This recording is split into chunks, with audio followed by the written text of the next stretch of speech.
Chapter 1: How to Write a Book. A lot of people struggle with the process of writing. After all, it's tough to manage characters, story, your plot, and pacing. And in tying all that together with the actual process of writing, editing, cover design, and more so.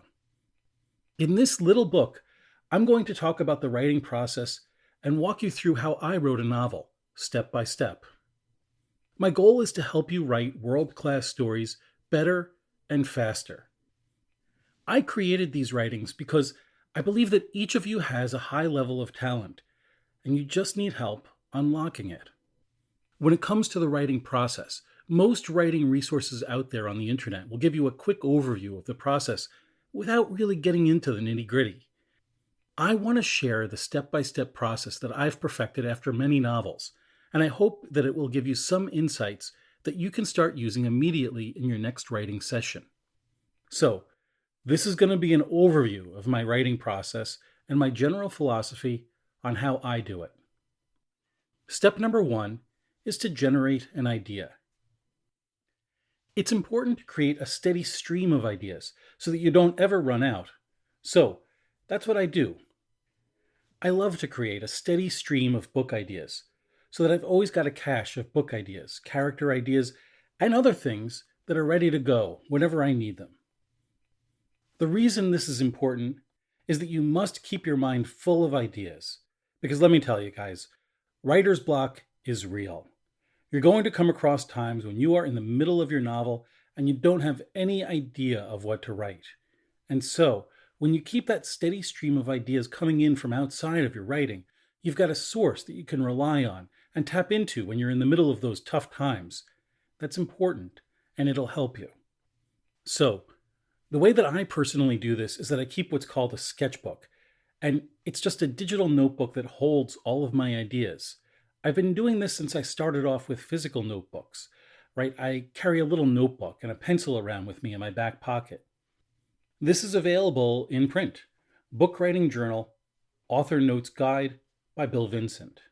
So, anytime I'm somewhere, I keep notes on my phone. I literally have thousands of notes that I can rely on and tap into at any given time when I'm writing my book. So, notes are the tool that I use. I just absolutely love it. Step 2 is to plan logistics. So when I talk about planning, I'm not talking about outlining. I'm talking about the process of getting the book executed, from the time I start writing the first word until the time that I hit publish. I like to plan everything because it takes the emotions out of it, and it does take a lot of the heavy lifting out of it for me because I found personally that book launches can be very stressful. And the reason they're often stressful is that you don't always do the planning up front. So, when I do the planning up front, it usually makes my book launches go a lot smoother. So the way I do this personally, as I set deadlines, is that I have a whiteboard next to my desk, and I'll write the book name, and I'll write the deadline on the whiteboard so that every time I sit down, I'm reminded instantly that I have a deadline that I need to meet. And I find out that little things can create issues, like, for example, if I have to travel suddenly, or if my family and I are going to go on vacation. These things are important when you first start planning your book so that you can anticipate as much as possible. Anything that could come up will take additional time for you or get in the way of your hitting your deadline. I use a notebook to help me stay on top of my tasks, and it's nice because it's a to-do list, but it also allows you to create projects, and you can manage everything. Step number 3 for me is research. So research is something that can get a lot of writers into trouble, but I think it's important if you don't know about a word or a particular topic of your book that you research so that you can be able to write it. But I think the big difference in the big lesson that I've learned over the last few years is to research only what you need to get started. So if I need to learn about a scientific thing like the FBI, for example, I research only what I need to know about the FBI to get started. I don't deep dive and research every little thing and read every little book, because what I would do is I'd research my books and it'd be hours and hours and weeks researching, only to find out that I wouldn't use 90% of the research.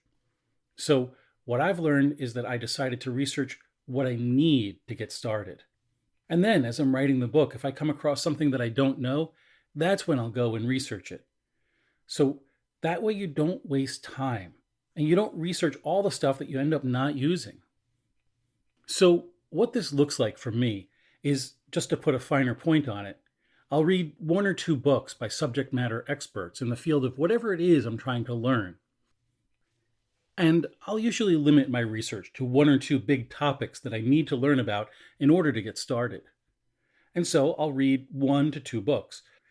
I'll watch maybe an hour's worth of YouTube videos, and then I'll do anything else I need to do just to make sure that I feel confident and that I can really understand what it is that I'm writing, without looking like an idiot when I show up to the page. So that's what it looks like for me. And so I like to read popular nonfiction. I find that it's really helpful because it's well researched. It's written for everyday people like me. So I don't have to worry about reading. If I'm researching a scientific topic, I don't need to read a scientific journal. I can usually find a popular nonfiction book about that very topic.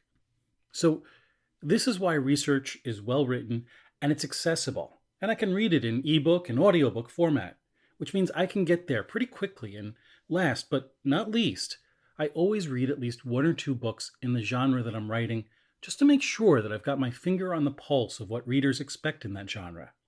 Now, what I have to tell you is that research can suck up a lot of your time. So I recommend that you set a hard deadline. Once that deadline is up, you stop whatever you're doing and you go ahead. Don't spend all your time in research. Personally, I'm a very fast reader and I consume content very quickly. So research for me is really only a matter of a couple of days at most. I don't recommend that you spend weeks or months researching unless you've got one of those novels that really requires it. But the key here is just to decide how you're going to proceed and to get started as soon as possible. So, the first thing I would offer, if you need help getting that first line on the page, is the first line is a character in a setting with a problem. And what is that character emotionally dealing with? What is the conflict that they're dealing with? What is it that they feel about the situation? Making that your first line, writing in the 5 senses, is also important. It's a critical foundational skill that you'll need to develop as a writer. So, within that first 500 words, making sure that you've got the 5 senses and just making sure that you're really helping the reader understand and see the scene and the setting through the hero's eyes. Now, because of notes, I follow a method called looping. So I write my book straight through. So what I do is, as I'm writing, I'll write a segment and then I'll loop back, usually a chapter or 2 back, just to check it and make sure that it's clean. And then go back again and then continue writing on and then stop every once in a while and loop back and continuously until I get to the end of the novel. I find that works really well for me. I personally don't like to do multiple drafts. If you do, the advice I would give you is to make sure that you're not writing sloppy first drafts. That's one of the worst things you can do. If you write a sloppy first draft, that means you're going to spend even more time in revision. And if you write sloppy first drafts, one of the things I talk about all the time is, fear is a bad thing. It's real. And you don't want to introduce fear into your writing space. And writing sloppy is going to make you second guess yourself in revision. So, whenever possible, my best recommendation is, even if it hurts, even if it takes you a little bit longer, you should write your book straight through, but write it clean. And invest a lot of time and energy into learning how to write clean. The question I get is, well, what happens if I get stuck? What happens if I get writer's block? So, I believe that there are 3 major causes of writer's block. The first is fear. The second is lack of inspiration. And the third is life events. So, with fear, I talk about this a lot, right? So we all have these issues that we deal with that we need to overcome. And so I talk about the critical voice talk, about the creative voice, that you just have to learn how to push your fear into a corner and continue writing despite what it's telling you. Now, with lack of inspiration, it's a little bit easier, right? So it's that steady stream of ideas that are always coming in as long as you're exposing yourself to new things and capturing ideas as they come to you. This will be less of a problem for you the longer you write. And then, of course, with life events, the key there is if something's going on in your life and you need to take care of it, like an illness or something with your family members or something with your house, you need to make sure that you get done with that. Put that first and then worry about the writing, because a lot of times what will happen and your subconscious will stop you from writing because it's so focused on something else. And the key is just to recognize that to deal with the problem, you need to deal with your thoughts. And then when you come back to the page, you'll find that the writer's block goes away. Another thing to do, if you really get stuck and you don't know what to write and you're stuck with writer's block and you're just feeling awful and you don't know what to do with all these emotions that are going through your head, the key, I think, is to write that next sentence. So don't focus on the story. Don't focus on it. Just write that next sentence. Whatever that next sentence is, your character's in a problem. They're deep in a problem. What's the next sentence that you can write? And that's really hard when you're stuck in the moment, especially when you're in the murky middle of your book and you're just wishing you were done with it. Just write that next sentence. It's hard, but if you write that next sentence and the sentence after that, you'll eventually get over it. Now, in terms of logistics of how I write my books, I do almost all of my writing these days on my phone. Between that, I'm at work, I'm at the grocery store, I'm running around doing errands with my family, so it doesn't make any sense for me to only spend my time writing at my computer. So writing on my phone allows me to really get extra words in and allows me to have those moments of the day where I have to micro-focus and I've got 5 minutes. I can get a paragraph done. So once I've written my book, we moved a step towards number 5, which is self-editing. Self-editing is important, but it's another area where people can get stuck because I think they take it overboard. Self-editing to me does not mean 100 different drafts of your book. Self-editing to me is, what did I write? How can I enhance what I wrote without doing major rewrites and crazy things like that? And then how do I get it to my editor as soon as possible? For me, this is a very brief sweep of what I've written, because as I said before, when I write my books, I make sure that I'm writing them clean and I'm writing them correctly the first time. So if there are any issues that come up throughout the process of writing, I fix those at the time. So when I get to editing and self-editing, I really don't have a whole lot to do except just to survey everything that I wrote to make sure there are no plot holes, make sure there's nothing missing, and just to make sure that everything looks as it should. Now, I hire 2 editors, so I hire a copy editor and I hire a proofreader. So self-editing for me is not something that I like to spend a whole lot of time on because the law of diminishing returns applies here. You probably spent 10 drafts editing your book. Probably after draft 3, you're probably not getting much of a return back. So what this looks like for me before I send it to my editor is I'll do a quick spell check with Microsoft Word. I know it's not the greatest, but I usually catch 1 or 2 typos, and then I use a spelling and grammar app like Grammar Layer or Poor Writing Aid to catch any spelling errors, as Microsoft Word does. After that, I have, an internal, what I call a house style guide. So having written 50 plus books over the years, I kind of know where my quirks are. I kind of know what I tend to do wrong, and so I've cataloged those. And so it's just a 1-page document, and I'll run through my book and just look for any of the weak spots. Like, I'm not always consistent with my columns, or, maybe I'm not consistent with names and naming. So if a character or a place is named in chapter 1, I want to make sure it's the same thing in chapter 10. These little things like that make it a bit easier on my editor when they start working on the book. Step number 6, for me, is optional, and that's beta readers. Now, beta readers are great because they are the first set of eyes on your book, and they can really give you some feedback on what you're doing right and what maybe you need to fix. Here's the problem with beta readers, though. The first is that they don't do this for a living. So you know they're going to read your book, but they've also got family obligations. They've also probably got a job. They've got a significant other. They're probably reading other books at the same time as yours. So you have to be a little careful to make sure that with beta readers, you're setting firm deadlines and that you're communicating with them what you need and when you need it. I don't always use beta readers, but when I do, I use them in a highly focused way. You don't necessarily have to follow them in the order that I present here. Step number 7 is cover design. So, cover design is immensely important because it's the first impression that your book is going to give to readers. So I have cover designers that I work with, and I've learned a lot working with them over the years, and it's maybe a bit much to go into, but my general process is I create a board with other books in my genre, and I just send that to my cover designer.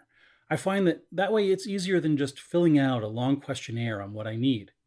So I'll still fill out that questionnaire, and I'll tell them, the book description and all the other things I need and kind of what I'm going for with the book. But yeah, this board is the number one tip I would give you. Just grab a board, put all the book covers that look like yours in there, send it to them, tell them to design something that would look good on that Pinterest board. So I can definitely tell you that I've had some bad covers early on.